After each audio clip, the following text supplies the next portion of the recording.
Mateus 28, versículo 1. Vamos meditar na palavra de Deus. Mateus 28, versículo de número 1 até o versículo de número 10. Nossa Bíblia voltou, está aqui, ó. Quem não trouxe Bíblia vai acompanhar por aqui. Mateus 28, versículo 1 diz assim: No fim do sábado, quando já despontava o primeiro dia da semana, ou seja, domingo, né? Maria Madalena e a outra Maria foram ver o sepulcro. Foram lá no sepulcro de Jesus. E eis que houvera um grande terremoto, porque o anjo do Senhor, descendo do céu, chegou removendo a pedra e sentou-se sobre ela. O seu aspecto era como um relâmpago, sua veste branca como a neve. E os guardas, com medo dele, ficaram muito assombrados, como mortos. Mas o anjo, respondendo, disse às mulheres: Não tenhais medo. Primeira coisa que ele disse para as mulheres, o que foi? Não tenhais medo. Isso, não tenhais medo. Pois eu sei que buscai a Jesus, que foi crucificado. Ele não está aqui, porque já ressuscitou, como tinha dito. Frase maravilhosa. Ele não está aqui, porque já ressuscitou, como tinha dito. Vinde e vede o lugar que o Senhor jazia. E depois, imediatamente, dizer aos seus discípulos que já ressuscitou dos mortos. E eis que ele vai adiante de vós para a Galiléia, ali o vereis. E eis que eu vou-lo tenho dito. Saindo elas pressurosamente do sepulcro, ou seja, apressadamente do sepulcro, com temor e com grande alegria. Olha só, hein? Com temor e com grande alegria, correram a anunciá-lo aos seus discípulos. Indo elas, eis que Jesus lhes saiu ao encontro, dizendo: Eu vos saúdo. E elas, chegando, abraçaram os seus pés e o adoraram. Então Jesus lhe disse: Não temais, ide e dizei aos meus irmãos que vão a Galiléia, e lá me verão. Amém. Vamos orar? Vamos fechar os nossos olhos agora? Curva a sua cabeça nesse momento. Senhor Deus e Pai, Senhor, fala conosco nesta manhã. Nós precisamos ouvir a Tua voz, precisamos ser ministrados por Ti, Senhor. Precisamos ouvir, meu Pai, a Tua voz falando conosco. Venha ministrar o Teu querer, a Tua vontade às nossas vidas e nos abençoe, Senhor. Graças Te damos, em nome de Jesus. Amém. Você pode aplaudir Jesus bem forte, glória a Deus.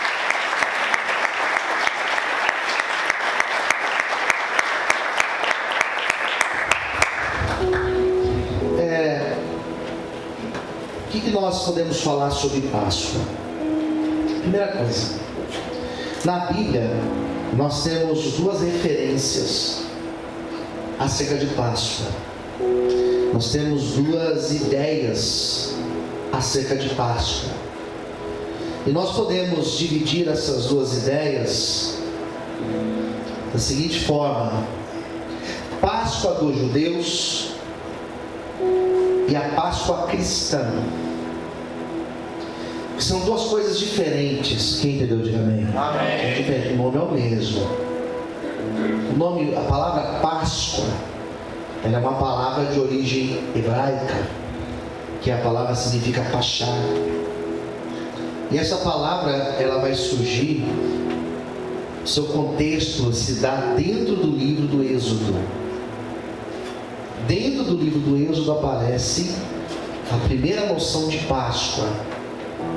E essa Páscoa, a primeira celebração da Páscoa, ela não acontece em Israel, ela acontece no Egito.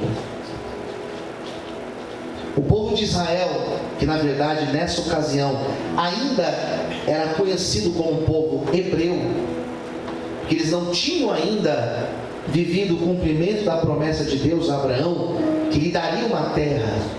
Então esse povo ainda estava na condição de escravo no Egito. E diz a Bíblia que eles estavam na terra do Egito por um período aproximado de 400 anos, que se deu com José no Egito, com a chegada da sua família no Egito, e ali o povo fica por 400 anos na condição de escravos. A cidade dos egípcios, os sepulcros, ou seja, as pirâmides, que até hoje são lugares visitados por pessoas de todas as partes do mundo, quem constrói aquilo foram os escravos, entre eles os hebreus. E diz a Bíblia nos primeiros capítulos do Êxodo que o agravo dos egípcios estava cada vez mais aumentando. Aquele povo já não suportava mais tanto sofrimento. E eles então se posicionam, eles começam a clamar a Deus para que Deus enviasse o libertador. Quem está entendendo, diga amém. Aqui começa então a noção de Páscoa. Porque então Deus levanta Moisés nasce, e diz a Bíblia que esse Moisés, ele é usado por Deus para libertar esse povo do Egito. Então a noção de Páscoa, ela começa dentro desse contexto: libertação do povo do Egito. Então Deus, para libertar o povo do Egito, Moisés falou: bom, como que eu vou tirar o povo? Como que eu vou falar com o faraó? O que eu vou falar para ele?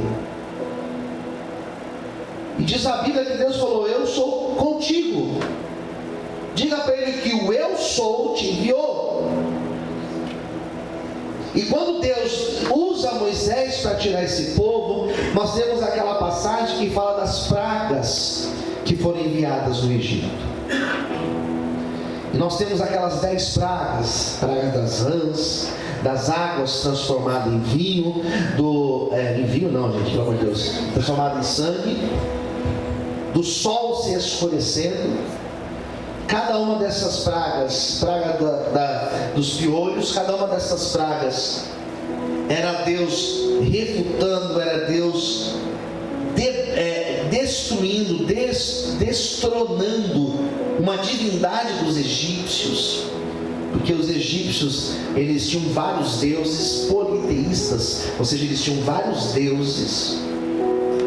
E a última praga foi a morte dos primogênitos. E essa morte dos primogênitos, na casa de Faraó ocorreria a morte. Era Deus mostrando para o próprio Faraó, porque Faraó era considerado uma divindade. Era Deus mostrando para o próprio Faraó que o seu poder está acima dele. E nessa última praga enviada, que foi a morte dos primogênitos, Deus deu a direção a Moisés que eles deveriam ficar nas suas casas naquela noite, porque o anjo da morte passaria no Egito, e em todas as casas haveria morte. Os primogênitos de todas as casas morreriam. O primogênito dos animais morreriam. E diz a Bíblia que a direção que Deus deu para Moisés foi: vocês vão celebrar a Páscoa. A palavra Páscoa no hebraico significa passar, significa passagem. Quando o anjo da morte passar no Egito, na casa de vocês a morte não entrará. Aleluia. Então vocês pegarão um cordeiro. Daí vem a noção do cordeiro. Vocês pegarão um cordeiro e vocês vão imolar o cordeiro. Vocês vão sacrificar o cordeiro. E desse cordeiro, Deus deu a direção até como eles deveriam comer e o que eles deveriam comer. Vocês vão sacrificar esse cordeiro, vocês vão comer a cabeça, os pés e as fressuras do cordeiro. Vocês vão comer vestidos com cajado na mão e vocês vão comer apressadamente. Vocês vão comer com pães, Mas não é qualquer pão, é o pão asmo, ou seja, o pão sem fermento. E é por isso que em muitos lugares, em muitas igrejas, o pão que é servido na ceia é um pão sem fermento. Quem entendeu, diga amém. Amém. Vocês vão comer dessa carne, o restante da carne que sobrar vocês vão queimar como uma oferta de sacrifício, e vocês vão comer o cordeiro, o pão, vocês tomarão vinho e vocês vão comer com as ervas amargas. Eles comiam uma mistura de ervas amargas. Eles misturavam o pão com a carne do cordeiro e comiam com a erva. Aquela erva amarga era para eles lembrarem todos os anos da amargura que eles passaram 400 anos no Egito. O sangue vocês vão pegar e vocês passarão nos umbrais da porta. E quando o anjo da morte passar na casa que ele viu a marca do sangue, eles não entrarão. Hoje não haverá morte. E naquele dia houve uma grande morte. E quando teve essa grande matança, essa morte dos primogênitos, Moisés então falou: vocês podem ir embora. E foi aí que o povo foi liberto do Egito. Essa é a Páscoa. Por que nós celebramos a Páscoa então, pastor? Porque primeiro, quando Jesus foi morto, em Israel estava se comemorando uma festa anual. Qual festa? A festa da Páscoa. Eles estavam celebrando a Páscoa. E é por isso que nós temos a última ceia. E é por isso que lá em João capítulo de número 13 vai dizer que Jesus reúne com seus discípulos num grande cenáculo e Jesus lava os pés dos discípulos. Era a última ceia, era a Páscoa que eles estavam celebrando. Por isso que em todos os evangelhos mostra a última ceia, era a refeição deles na Páscoa. Jesus morre na Páscoa. E não morre por coincidência. João vai apresentar, João, que eu digo João Batista, vai dizer que esse Jesus que vinha até ele, Evangelho segundo escreveu Mateus capítulo de número 3, João dizia: esse é o Cordeiro de Deus que tira o pecado do mundo. É o sangue do Cordeiro de Deus que purifica as nossas vestes. Então a noção de Páscoa, da primeira Páscoa, é essa noção da Páscoa dos judeus.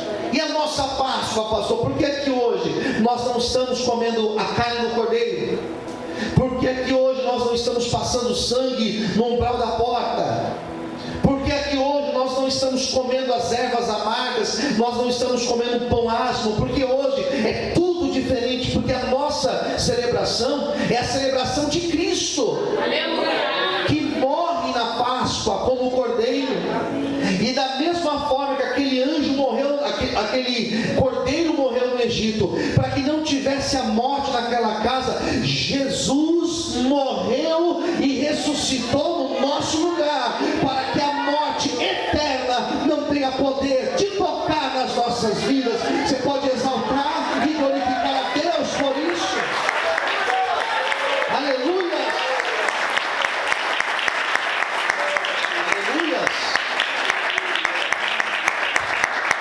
Se a primeira Páscoa era para que não tivesse a morte física, quem entendeu, diga amém. Amém. Se a primeira Páscoa é para que não tivesse essa morte física do primogênito, a Páscoa que nós celebramos de Jesus é para que não tenha morte também. Mas não é a morte física, veja, não é a morte física, é a morte eterna. Porque hoje, se você morre, se eu morro hoje, eu espero que não seja hoje, em nome de Jesus, né? Mas se a gente morre hoje, nós ressuscitamos perante Ele para a glória de Deus. E nós não provaremos da segunda morte, que é citada lá em Tessalonicenses, que é citada em Apocalipse. A morte física todos nós morreremos, a segunda morte, a morte eterna, por essa nós não passaremos. Chegamos aqui na Páscoa. E quando nós falamos de Páscoa, nós falamos de uma mistura de sentimentos. Repita comigo: Páscoa. Páscoa. Mais alto, diga Páscoa. Páscoa. Na Páscoa, melhor dizendo, diga na Páscoa, existe uma mistura de sentimentos. Biblicamente existe uma mistura de sentimentos. Porque, primeiro, Jesus tinha dito que ele morreria. Jesus tinha anunciado a sua morte. Jesus chegou para os seus discípulos e disse que ele morreria. Então todos sabiam que ele morreria. Por que todos sabiam? Porque isso daí já tinha sido dito por ele e já tinha sido dito pelos profetas de antes. Isaías já tinha dito isso. Então era fato que ele morreria. E ele morre para cumprir a promessa.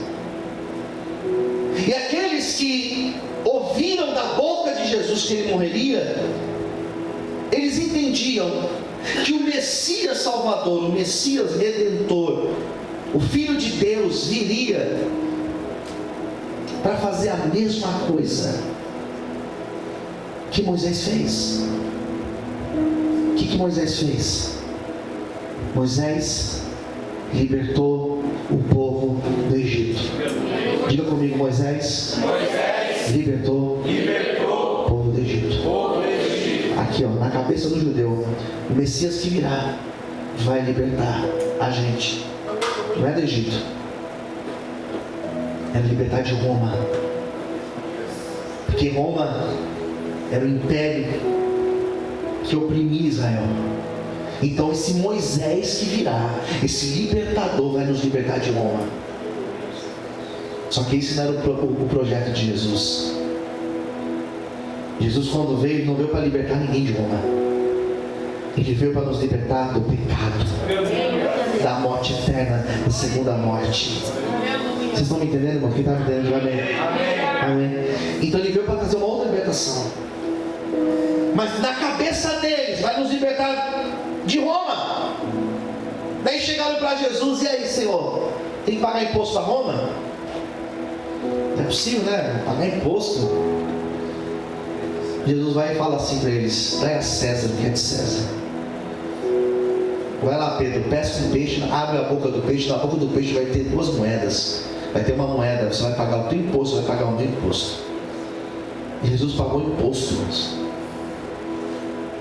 Então não era libertar de Roma. Então, conforme os dias foram chegando e Jesus foi dizendo que ele morreria, aquelas pessoas que aguardavam o libertador de Roma começaram a ficar: peraí, ele cura, ele ressuscitou Lázaro, ele transformou a água em vinho, mas não é possível que ele não vai libertar a gente. E quando Jesus é levado, crucificado, e ele é morto, que dia que foi? Na sexta-feira. Ali foi a maior decepção, porque eles estão vendo o libertador crucificado. Quem entendeu? Diga amém. Amém. Decepção.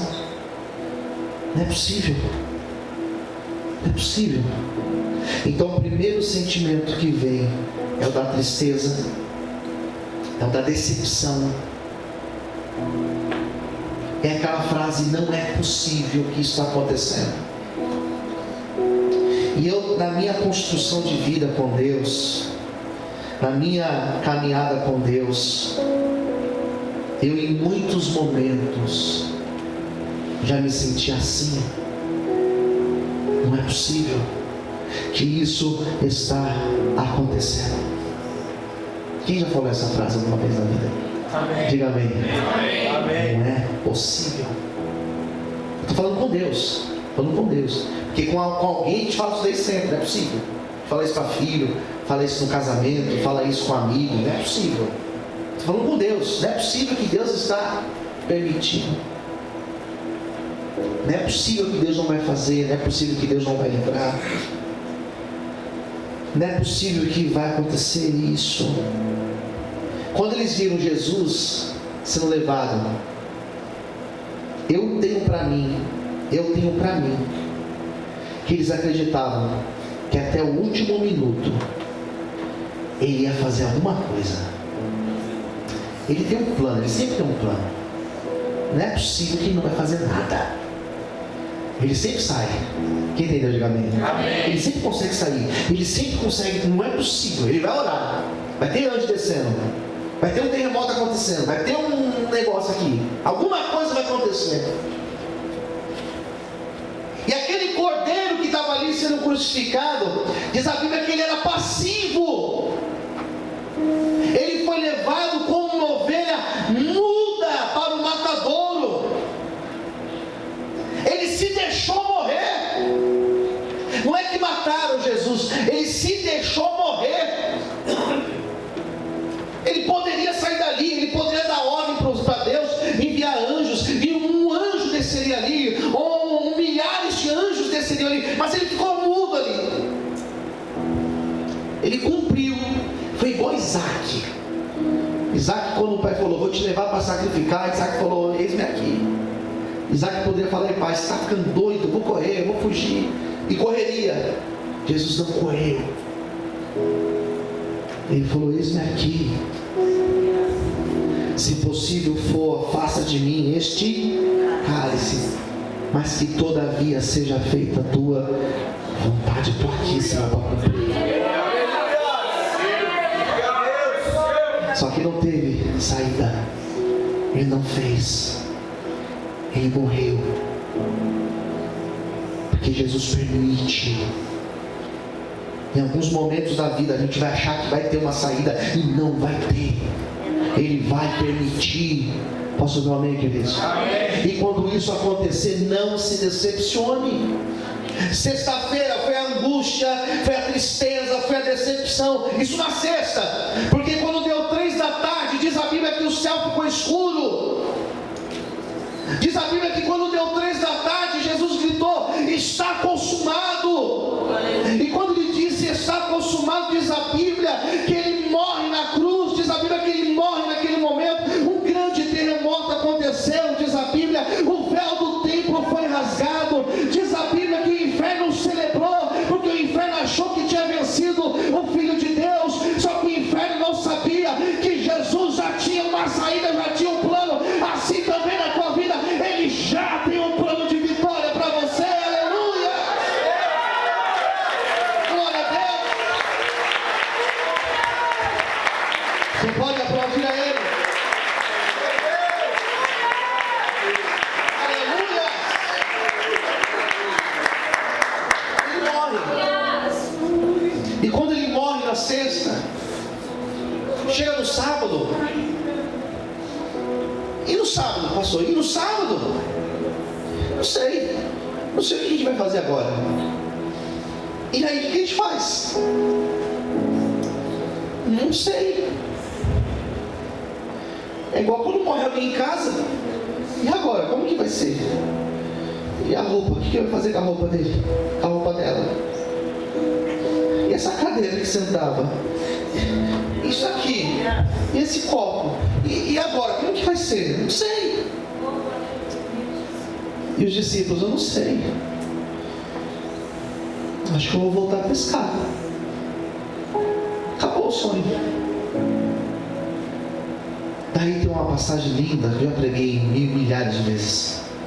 Eu prego essa mensagem 20 anos que eu estou aqui na Brasilândia, todo ano.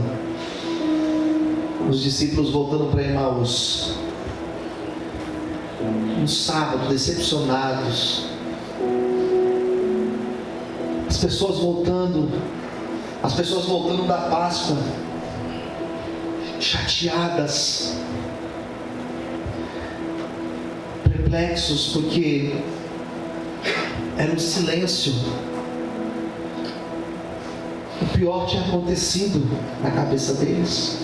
Quem entendeu, diga amém. Amém. Isso foi no sábado. Exatamente isso acontece com a gente.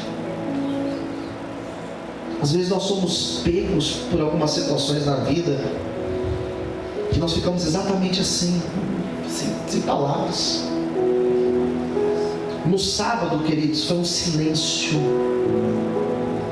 No sábado, ninguém sabia como eles fariam para retomar, para tocar a vida. Eu já passei por alguns momentos na minha vida que que faleceu, eu não sei como tocar daqui para frente. E o legal é que quando você não sabe o que fazer daqui para frente, Jesus sempre vai trazer um caminho novo para você. Pastor, estou assim, eu não sei como fazer daqui para frente, mês de abril para frente. Jesus tem um plano novo para você. Posso ver amém, queridos? Amém. E é plano de bênção, levanta sua mão assim, deixa eu profetizar. E é plano de bênção, é de direções novas, é de portas novas. O Senhor tem coisa nova para você daqui para frente, em nome de Jesus. Dá glória a Deus e aplauda e exalte a Ele por isso, aleluia. Glória a Deus. Amém, queridos? Glória a Deus. Daí era domingo, passou o sábado, silêncio, porque às vezes Deus faz silêncio. Fala para o irmão do lado, às vezes Deus faz silêncio. Foi assim com Jó. Perguntava, questionava a Deus, perguntava para Deus, e Deus, ó, silêncio. Às vezes você vai buscar, orar, vir para a igreja, sair da igreja, voltar para a igreja, e Deus vai fazer silêncio na tua vida. E eu vou te dar uma dica: quando Deus fizer silêncio, não faça nada. Espere a direção dele na tua vida. Glória a Deus. Até que chega no domingo de manhã. Quando eu digo manhã, não estou dizendo 8 da manhã, 9 da manhã.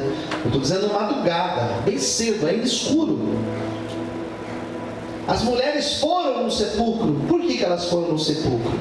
Porque primeiro, era costume levar essência, os perfumes. Era costume ir no sepulcro depois de poucos dias. E elas foram ao terceiro dia. E diz a Bíblia que elas foram até o lugar, até o jardim do túmulo, que é um lugar que até hoje é visitado. E a foto que eu postei hoje foi exatamente lá, jardim do túmulo, Garden Tomb, né? Jardim do túmulo. Quando elas chegaram lá, diz a Bíblia que existia uma gruta, existe até hoje. E na porta dessa gruta não era uma porta, era uma pedra que estava colocada. E não era uma pedra, era uma pedra de grande, também de uma porta. Tem que imaginar uma pedra para tampar uma porta, uma pedra grande, que era impossível alguém sozinho remover. E diz a Bíblia que quando elas chegaram naquele sepulcro, a pedra já estava removida. E diz a Bíblia que quando elas entraram naquele lugar, diz a Bíblia, queridos, que o anjo estava sentado na pedra. Ele estava sentado com vestes brancas, e diz a Bíblia que ele parecia da cor de um relâmpago. Quem está entendendo, diga amém. Então quando você vê um relâmpago no céu, lembra-se desse anjo, era da cor de um relâmpago. E quando elas entraram no jardim, o anjo olhou e falou: mas o que vocês estão fazendo aqui? Porque vocês procuram entre os mortos, porque existiam outras sepulturas, porque vocês procuram entre os mortos aquele que está vivo. Vocês vieram buscar Jesus. Deixa eu te falar, Jesus não está aqui, Ele já ressuscitou, aleluia, Ele já ressuscitou, Ele está vivo. Você consegue dar um glória a Deus, aleluia. Você pode exaltar o Senhor por isso, aleluia. Ele não está aqui mais, ressuscitou. Diga aos discípulos, diga aos demais. Daí tem referências diferentes nos evangelhos, né? Diga a Pedro, tem um evangelho que diz isso, que ele vai adiante, ele vai para Galileia, vai encontrar com vocês, porque já não está mais aqui. Ali estavam somente as vestes de Jesus, o lençol que ele tinha sido imolado, mas Jesus não estava mais lá, porque Jesus venceu a morte. O Jesus que eu prego nessa manhã é aquele que venceu a morte. Ele vai te dar vitória perante aquilo que você precisa. Recebe essa palavra, aplauda o Senhor e exalte o nome dele, aleluia. Glória a Deus. Louvado seja o nome do Senhor. O que aconteceu? O que aconteceu? Que o medo, o silêncio, a perplexidade, a tristeza, a decepção, todos esses sentimentos que são